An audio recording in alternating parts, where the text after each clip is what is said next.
In this video, we'll show you how to turn off the black and white mode on your Android phone. So to do this, first open the settings app.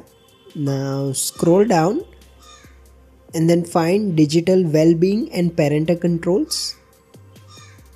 Now in here, you'll need to scroll down and then find the bedtime mode.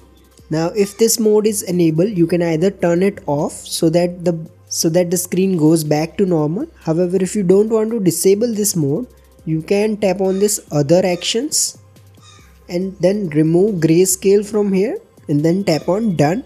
Once you do this, you should be able to use the bedtime or sleep mode without enabling the grayscale.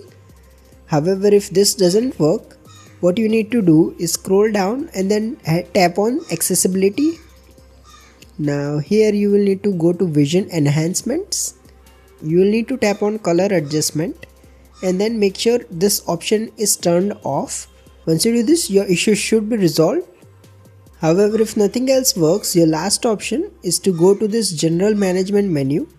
Now scroll down and then tap on reset. Here you will need to scroll down and then select reset accessibility settings. If you find this video useful, please don't forget to like and subscribe to Glitch Guru.